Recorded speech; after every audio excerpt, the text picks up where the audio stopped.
Hello class, welcome to this video on the chapter 7 test review. So we're going to look at form B for the test. So hopefully you'll find this useful. So let's take the first one. Place an X in the cells of the table that describe a property of the quadrilateral. So we got an isosceles trapezoid. The diagonals are congruent, and then okay, so we have to list the ones that satisfy the properties. So an isosceles trapezoid, recall if you were to draw it, remember it's a trapezoid where the two legs here are congruent. And so if I were to draw the diagonals, we mentioned that those diagonals would be congruent as long as they're isosceles. You can see that they have the same length. Okay, so that's true. Consecutive angles are supplementary, so we're talking about these two angles here. Those add up to 180, and so do these. These add up to 180, so that's true. The diagonals bisect each other. That's not necessarily true. You can see that they're not cutting each other in half, right? So this part is shorter than, for example, this other part right here. So that's not necessarily true in general. And actually, now that I think about it, this is not necessarily true because if I look at, for example, these two sides, those two sides are not supplementary, right? They're also next to each other. And so these actually don't add up to 180, right? They're actually congruent. So these ones are congruent, but these ones add up to 180 degrees. And so we're not going to X that one because it's not true for all consecutive angles, okay? It's only true for some of them. Okay, so for the parallelogram, we see the diagonals. So if I were to draw a parallelogram like this, we see that the diagonals are not congruent. So let me draw that a little bit better here. See that one diagonal is shorter than the other one. So this is not true in general, but consecutive angles, however, these angles here and then these angles here, they do add up to 180 degrees. So that's true. And the diagonals bisect each other. That's true. This is cut in half and this is cut in half. So you just have to know the properties. A rhombus is just a parallelogram where the sides are the same length. So let me draw that a little better here. Okay, so these are all the same length, that's just to say. And if you look at the diagonals are still not congruent. One is shorter than the other one, so that's not true there. The consecutive angles, because it is a parallelogram, the consecutive angles do add up to 180. And the diagonals also bisect each other because, I mean, it's a parallelogram, so it should work, right? As well. That's true. Okay, so now let's look at number 2. What is the area of the parallelogram?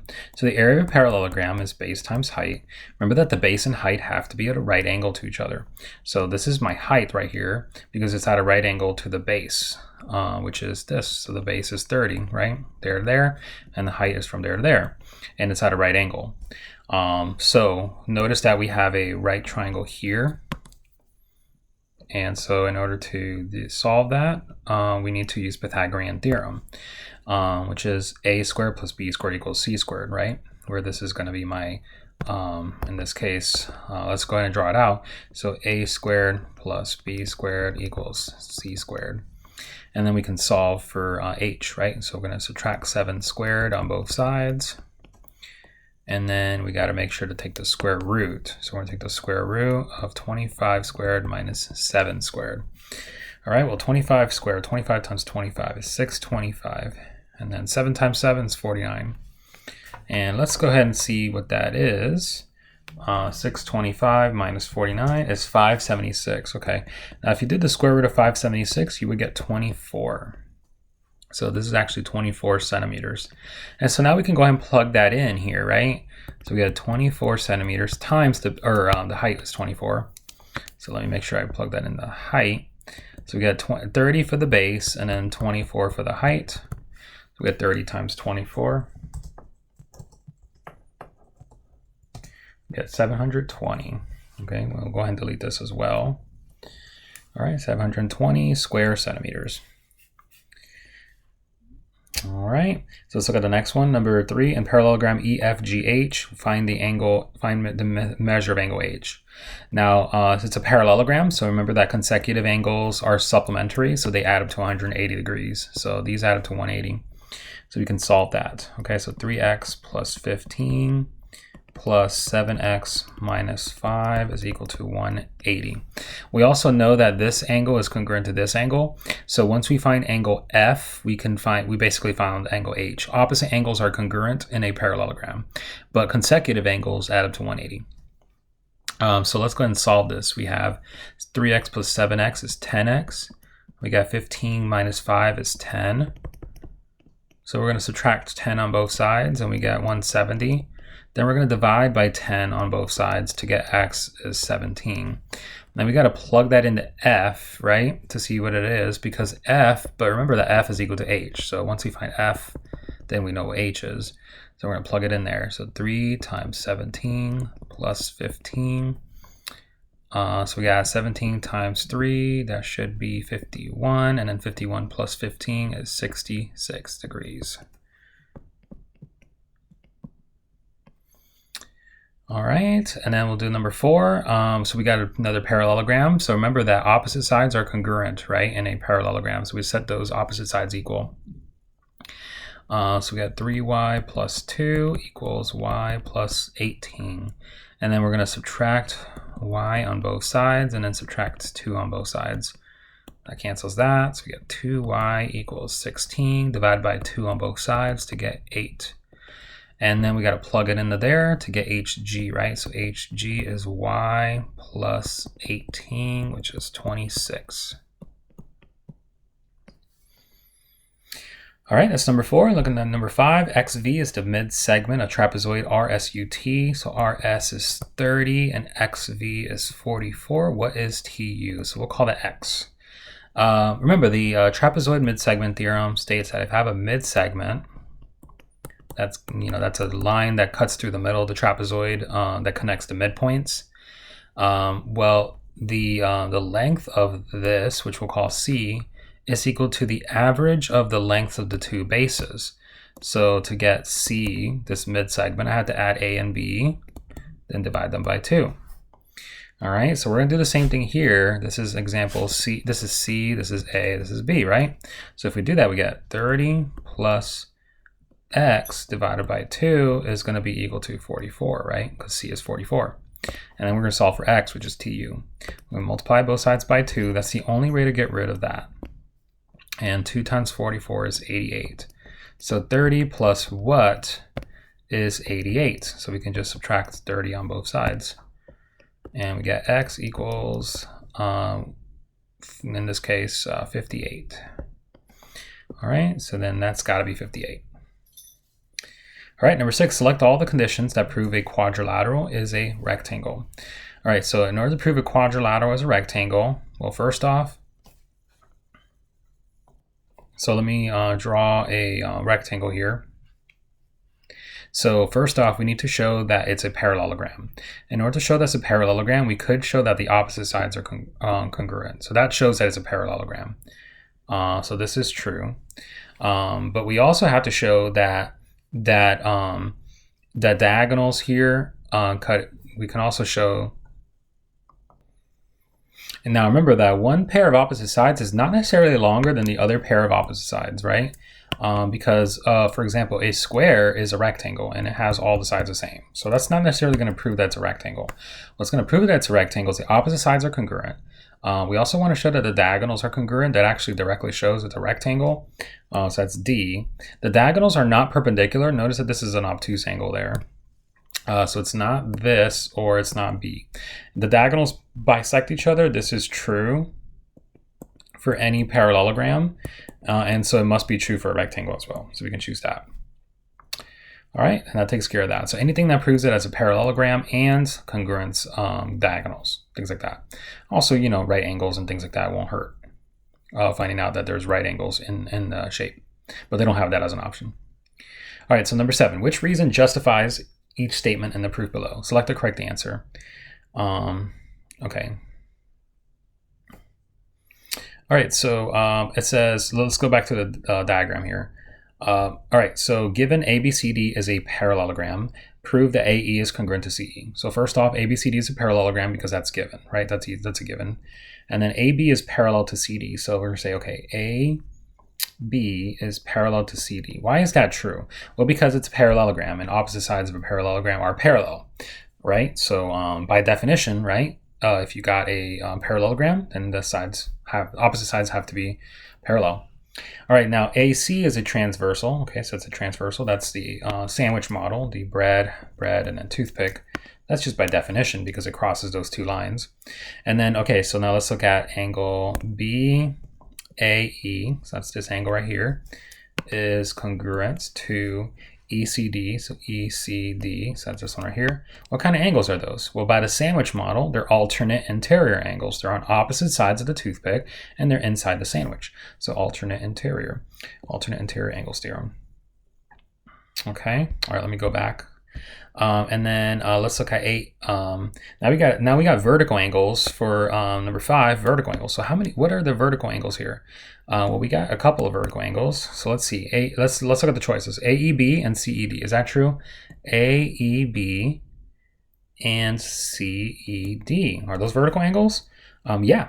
Those are vertical. So let's do that. So those are vertical. So let's choose that. And let's check the other ones as well. AED, or AED, that's this one right here, and BEC. Is that a vertical angles? Yeah, those are vertical angles. So that is technically true, but I don't know if we're going to use that because of the fact that we want to, let's go back. Opposite sides of a parallelogram. Yeah, so we want to prove ABE is congruent to CDE. So we want to prove this triangle, and so therefore we are going to need this angle right here. So we're not going to choose the other vertical angles. We want to choose the one that has the triangle in it with the other angle, right? So we want this triangle in order to do those two angles. So therefore it's got to be A. If we look forward to the future of the proof, right? Future step. Now, for number 6, it says AB is congruent to DC. Let's mark that. So AB is congruent to DC. Those are opposite sides, and it's a parallelogram. Opposite sides of a parallelogram are congruent, right? So that's true. So it's going to be B. And then, okay, so now we can say, okay, this triangle right here, then I'm going to do this in green. This triangle is congruent to this triangle. Why is that true? Well, because we got angle. We got angle, side, and then we got angle, side, right? And that's one of the theorems, so angle, side. I'm going to choose that, angle, side theorem. And then we're going to say, okay, AE is congruent to CE, so let me get rid of all this green stuff. Now we can say AE is congruent to CE. So now we can say this is congruent to this. And why is that true? Well, because the two triangles are now proven to be congruent, and therefore those have to be congruent. That's called CPCTC. Congruent parts of congruent triangles are congruent. Okay, or corresponding parts. I'm sorry, corresponding parts of congruent triangles are congruent. CPCTC. Okay, if the triangles are congruent, then the corresponding parts must be congruent. Okay, so that's CPCTC.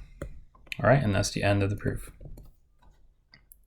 All right, so let's look at number 8. Use the figure to match each angle with its measure in the rectangle. All right, so we got ourselves a rectangle. We want to find M and J. So angle M and J. All right, well, this has to be congruent to that because of vertical angles. All right, so there you go. So it's going to be 50 degrees. So we can, I guess we can put B, match that, right? All right, so it's B for that one. And then M and J, so M and J, or no, that's M and L. We just did M and J, MJN. So MJN. So we're looking for this angle, this right here. All right, well, we know if we look at this triangle right here, we know that this triangle has to be symmetric, right? We know that the rectangle is symmetric, so that means these two angles have to be the same. So it has to be an isosceles. And we know that the angles in a triangle add up to 180. So we get x plus 50 equals 180. We got 2x plus 50 equals 180. So 2x has to be 130. And we cut that in half. Half of 130 is 65 degrees. So these have to be 65 apiece. Okay, so then this has to be C. So let me go ahead and put 65 for these. All right, and then we want MLN. MLN. Well, MLN is the same as this one. And we know that these angles must add up to 90, right? These two. So then this has to be 90 minus 65, which is 25 degrees. All right, so the answer is A for that one. All right, so number 9, it says trapezoid PQRS has the following vertices: 0, 0, 0, 6, 8, 6, and 14, 0. Okay, so let's look at that. So we got P, 0, 0. We got 0, 6 right here. We got R is 8, 6. And we got 14, 0. Okay, so this is a nice, actually, this is a very nice trapezoid because it's not too bad. It's right down here. It makes things easier. All right, so there's my trapezoid. And what is the length of the mid-segment? So we know that these are parallel. And so that means that the mid-segment just has to connect the midpoints of these two. The midpoints between 6 and 0, right? 6 plus 0 divided by 2 is 3. So it's got to be here. And then the midpoint has got to be here, right? Because it's got to be straight, because it's got to be parallel to this side right here. And so therefore, we just have to count it. 1, 2, 3, 4, 5, 6, 7, 8, 9, 10, 11. Oh, well, actually, we actually don't know what this, let's actually figure out what this coordinate is right here. It looks like it's 11.5, but let's figure it out. So this is 8 or 0, 8, right? Or I'm sorry, 8, 6. And then this coordinate is 14, 0. So let's find the midpoint. So we got to add the two coordinates and then divide by 2. Add the two coordinates, divide by 2. So we get 22 divided by 2 and then 6 divided by 2. That's going to be 11, 3. So it should actually be at 11. I guess I just drew the line a little bit weird. Okay, so it actually should be there. Okay, so this should be at 11.3. All right, so 1, 2, 3, 4, 5, 6, 7, 8, 9, 10, 11. So that's got to be 11 in length. And that's really all there is to it. So the answer is 11.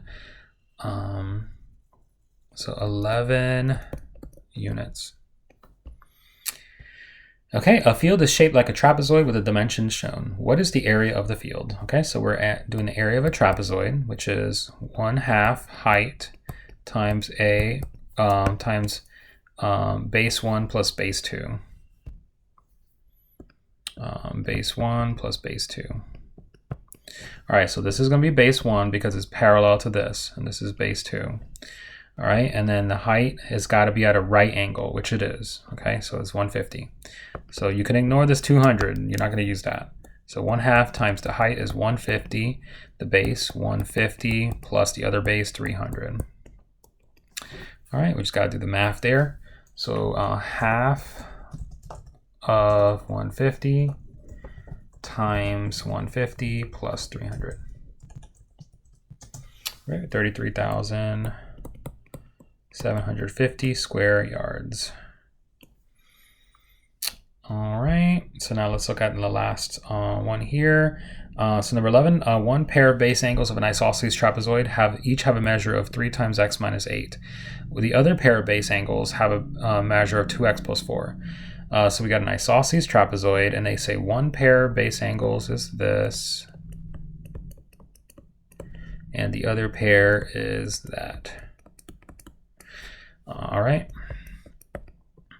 But we know that in an isosceles trapezoid that, you know, these have to add up to 180. Okay. So we're going to add them up to 180.